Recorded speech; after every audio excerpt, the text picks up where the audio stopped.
Welcome back, everyone. Let's just get straight into it. Today we are interviewing Jeremy again as a follow-up, talking about what has transpired so far since we first posted the video about the situation in Putnam County, West Virginia, with a attempted eminent domain land grab from my friend Jeremy. I just want to say thank you to this audience. You guys are quite amazing and have really pushed this video to a lot of people that needed to see it and to help Jeremy get this message out. Today we're going to follow up and answer a lot of the comments that we keep seeing over and over, and instead of just answering everything individually, which we will be doing on the other platforms, this is just a long form answering everything in an interview style format. So let's get into it, the interview with Jeremy. Can you give us an update of what's been going on over the last couple days since we posted? Well, I mean, we've got, surprisingly, I've got a lot of messages and support even from local guys that I, was a little bit concerned might be members of the club. Without knowing the full story, I think a lot of the members assume I'm just trying to be anti-gun, so to speak. So, yeah, a lot of local support really shocked me. Can we just kind of go through some of these questions, comments that people had that I think are relevant? Like, a question I've seen a lot is, you chose to buy this land by a gun range. So, right. Why did you do that? Well, the gun range was in fact there prior to. And when I bought the property, there would be no reason to believe they were shooting off of their property. This isn't a noise complaint. I did see one guy had mentioned that you can't sue or file a nuisance complaint against a gun club if it was there prior to you moving somewhere, and he is correct. But this has nothing to do with the noise. Noise is not an issue. I'm far enough away from it that's really, it's not affecting anything. But when, as I told in that first video, when we found these bullets, we were shocked. And then as more we looked, we found more and more and more. So it not only become a environmental issue with pollution, it's also a safety issue. There's a sizable piece of land there that you can't go on. You can't use it. You can't use it for hunting. And not just that, but it's now contaminated. So yes, the gun club was in fact there. And even when we brought this up, the gun club, in a hearing, which we had asked for a judge to temporarily shut them down with an injunction in that particular range. Now, we're not talking about the entire range. We're talking about one of their firing lines. We asked it to be shut down for safety reasons, and they testified that there was zero chance that there was any bullets on my property from their range. So, if the gun club says that, then why wouldn't I have believed it as a property owner prior to finding out this stuff? So I hope that clarifies it. Yeah, that's good. And, I think a lot of people haven't watched the full video. It's on YouTube if you want to go see the first time Jeremy called me. But another question I just literally got like an hour ago was, I'm just going to read it. It was funny how the gun range has been there for years and years, and he immediately files a lawsuit after being the neighboring land, then loses in court to have the gun range abolished and to take over the property. Now continues the fight and doesn't like the way it's going. So funny how the gun range damage never impacted the property for decades prior. There's a lot more to the story and blah, blah, blah, blah. So I'm glad they asked that. So we'll just address hopefully all of it with just the facts. The facts are, I bought a piece of land next to a gun club. Now, obviously, it's a larger piece, but there's a section of it near the gun club. The gun club was there prior to. There's no question. They have a right to be there. So when people say these kind of questions, the property owners prior to me were timber people. It was a timberland. It was destroyed. They had poor practices. We talked about that. I'm rehabilitating the property. We've done a tremendous amount of work. But I now own this property next to a gun club. And they say there was no damage. They've been shooting onto this for years, unknowns to me or the previous owners. So I ask every one of those members, if someone was shooting into a part of their backyard, how would they feel? You know, I own that land. I pay taxes on that land. If I want to hunt on it or use it for any reason whatsoever, that's still part of my land. And I'm guaranteed by the Constitution to be able to use my land. Well, you can't. They're shooting onto it. I'm not against guns. I am not against the gun club. We tried to abolish the gun club by rebuilding them a new one. We talked about that in the first video. Mm-hmm. So these members are just completely wrong. We volunteered to build them a new range that keeps them from shooting onto my property. There was one gentleman that said that they done away with the 400 yard and that's the only safe place. Well, if the only safe place you have to shoot is shooting onto my property, then you ought not be shooting. You know, like it's not a safe place. And if any of them would like to go I'll build them a picnic shelter there right on my property at the end of the firing line and pay for them catered lunches if they feel it's that safe. So, you know, this is just a ridiculous argument that there's no damage. I can't use that piece of property. You know, a lot of people have asked too, or just commented, I live in this area. I've never heard of this. So why is this the first time they're hearing about it? You know, it's maybe I haven't made enough noise. You know, obviously the local politicians have tried to just keep it quiet and just take my land. I mean, they've clearly made it, they've sent my attorney a letter. That's their plan, is to just eminent domain this property, to condemn it. You know, in the letter, they say that, you know, we've polluted it and it's going to be cheaper to the county to just take it. I mean, we told that story. And I also want to say, I understand as a lot of these gun members or gun club members are being told by the leadership of that gun club one thing, which is totally false.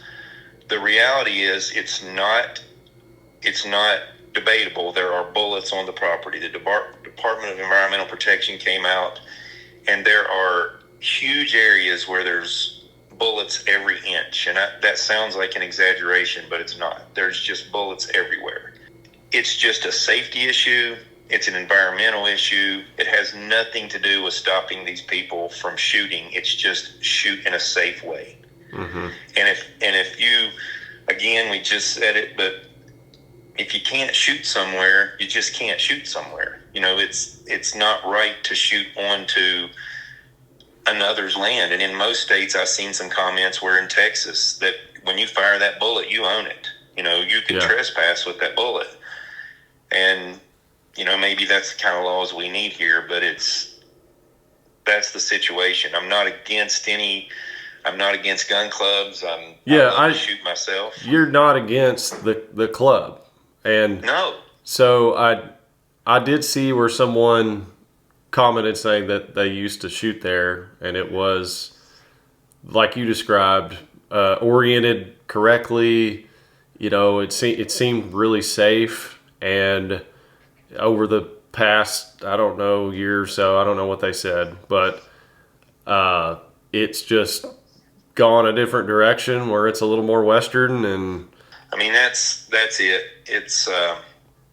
It's amazing to me, though, that you can, as a property owner, you can have this kind of issue and you feel like anyone with logical thinking would understand why you don't want bullets impacting on your land. And it's it's shocking to me that so many people try to defend that. You know, I would feel like, and I would hope that if I was in the opposite situation, that I would also want to, you know, I would want to stop that. I would want to correct the situation.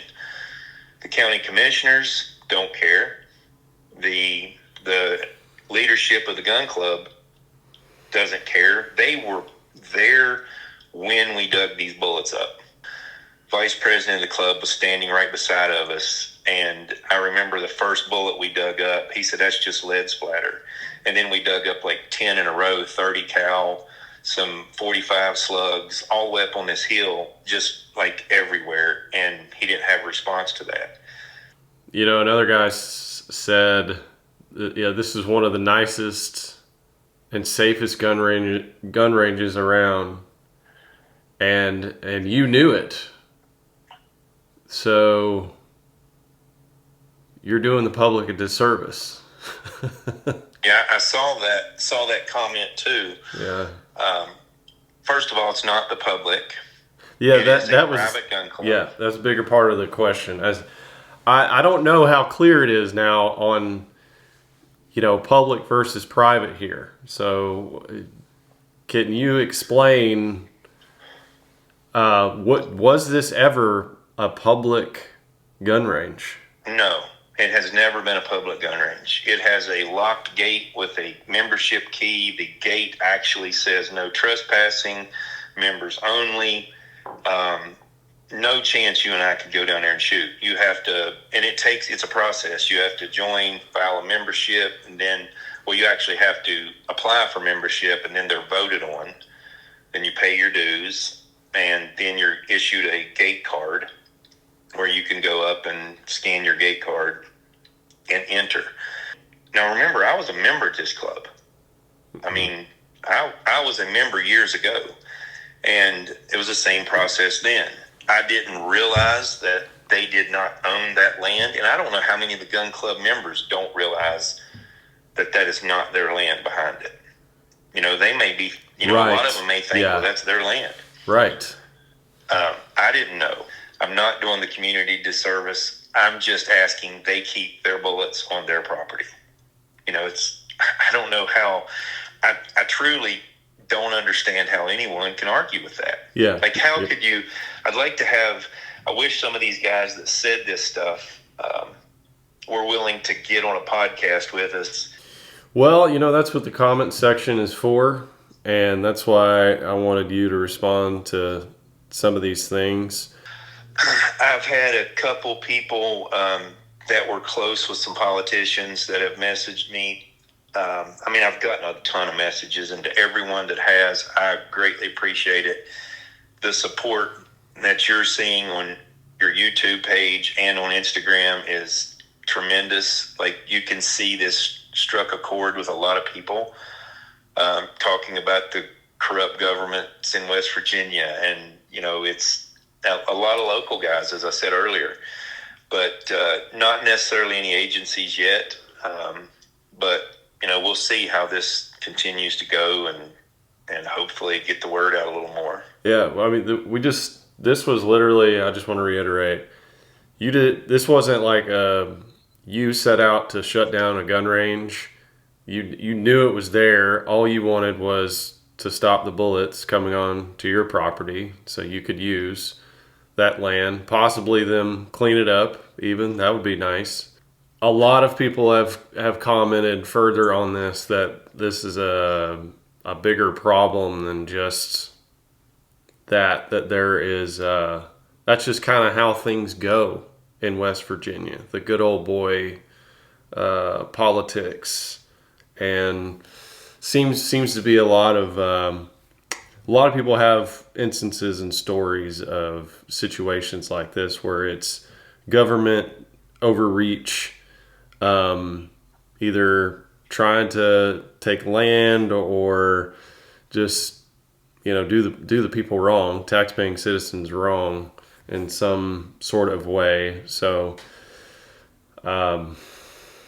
people are obviously upset in West Virginia about this. This is just kind of a microcosm of a bigger picture I'm seeing. It's scary.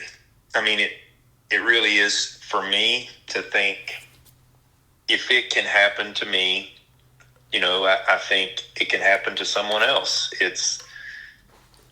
I never imagined in a million years they would try to just take the land. I never believed that. Even when we heard it the first time, like we'd heard some rumors, I just didn't believe that. I didn't think our politicians were that crooked. And, when you see the comments again from some of the guys on Instagram, and I'm glad they're commenting. I mean, I want to hear their side of it, but it's shocking that they've drank that Kool-Aid, that they believe there's nothing wrong. And I truly don't think anybody out there that's a responsible gun owner, and maybe there are, but I don't feel like the guys I know that are responsible gun owners, no one wants to put that bullet somewhere that it should not be or is intended to be. And I think that's for all of us, and goes for archery or firing a weapon. It's no one wants that to happen.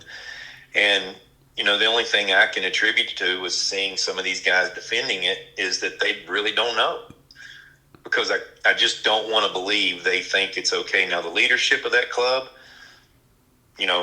I think it's a power deal. They're in there. They're the president of the club, the vice president. They know what they're doing. They've seen it. They just don't care.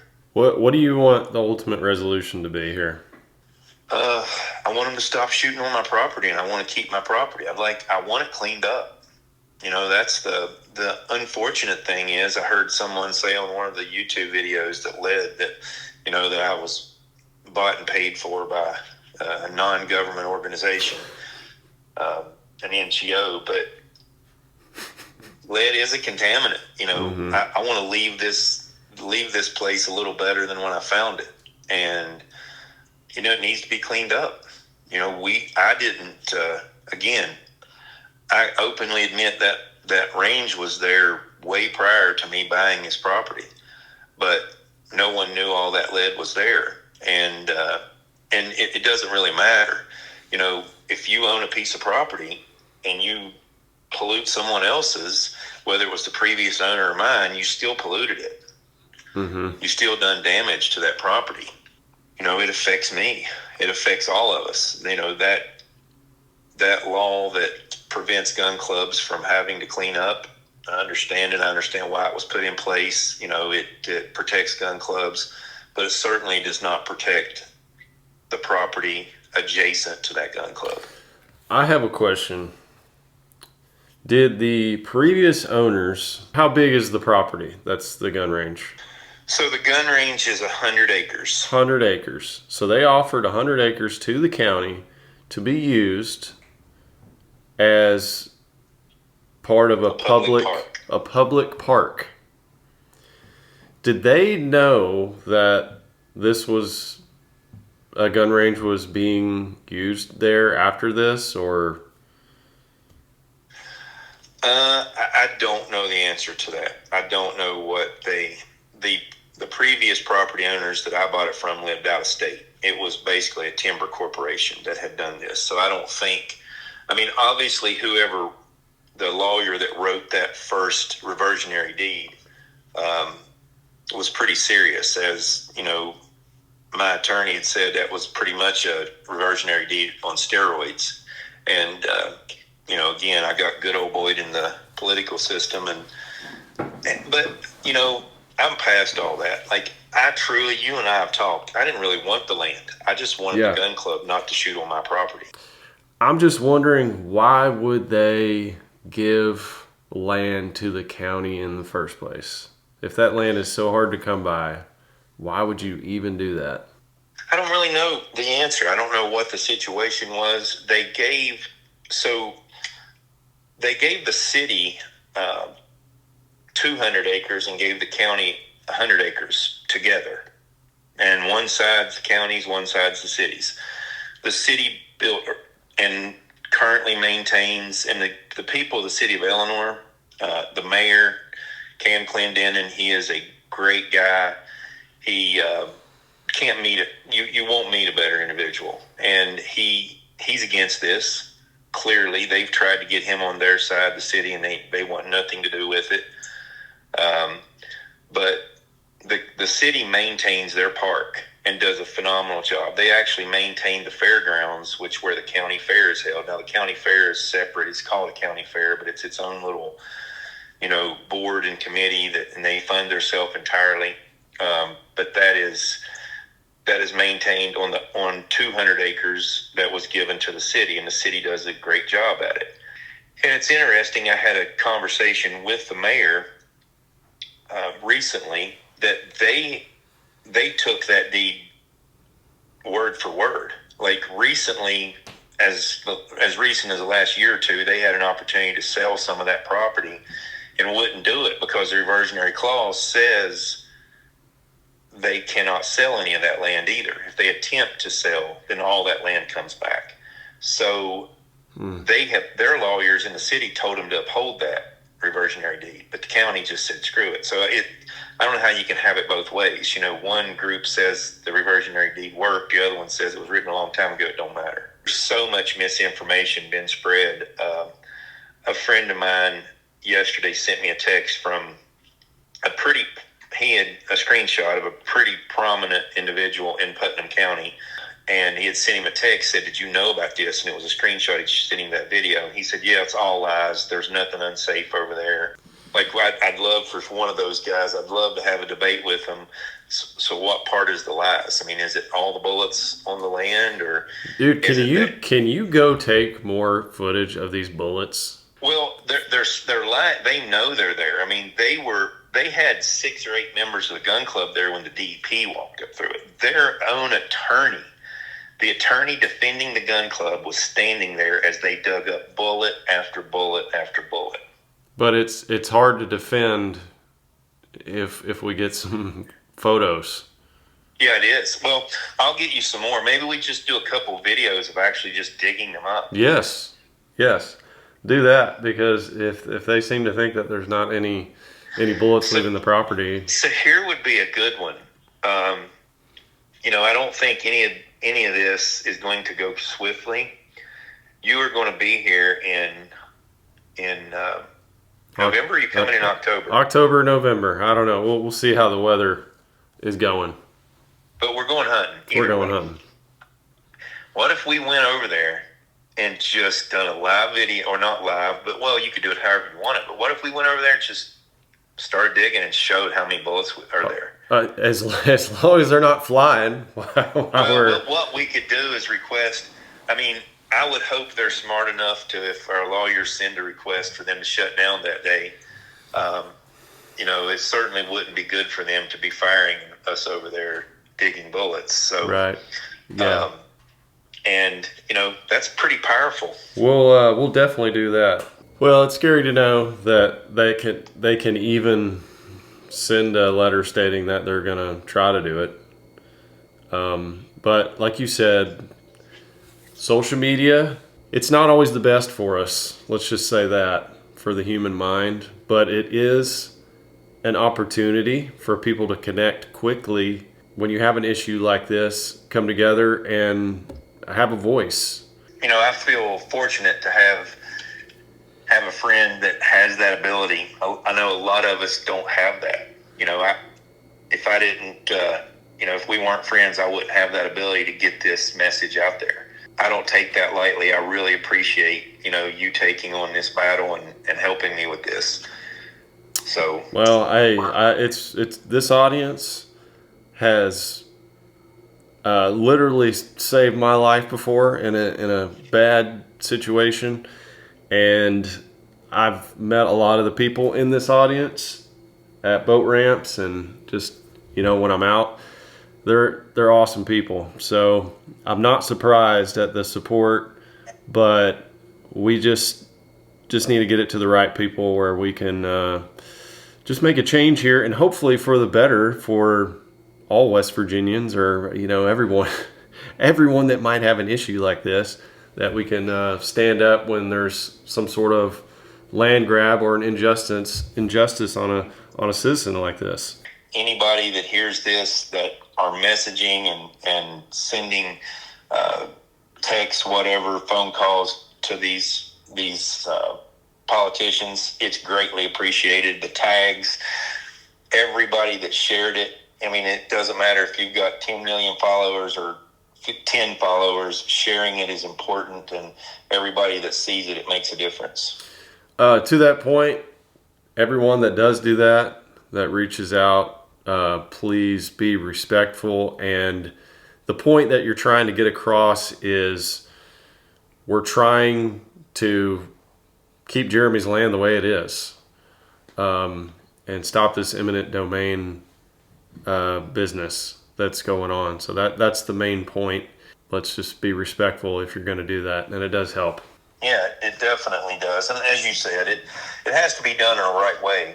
You know, I saw one of the comments on Instagram. Someone said, just keep your head. And he's exactly right. Getting upset and yelling or screaming, causing an argument on social media does nothing but just stating the facts. And in this case, it's all we need to do. There doesn't need to be any exaggeration of the truth. It's just, this is how it's happened, and let's do the right thing here.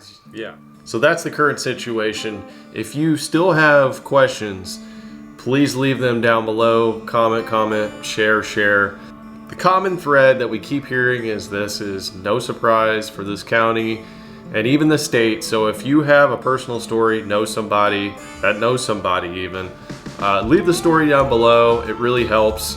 And if this continues to grow, guys, this really could help a lot of people. So I will see you guys on the next episode.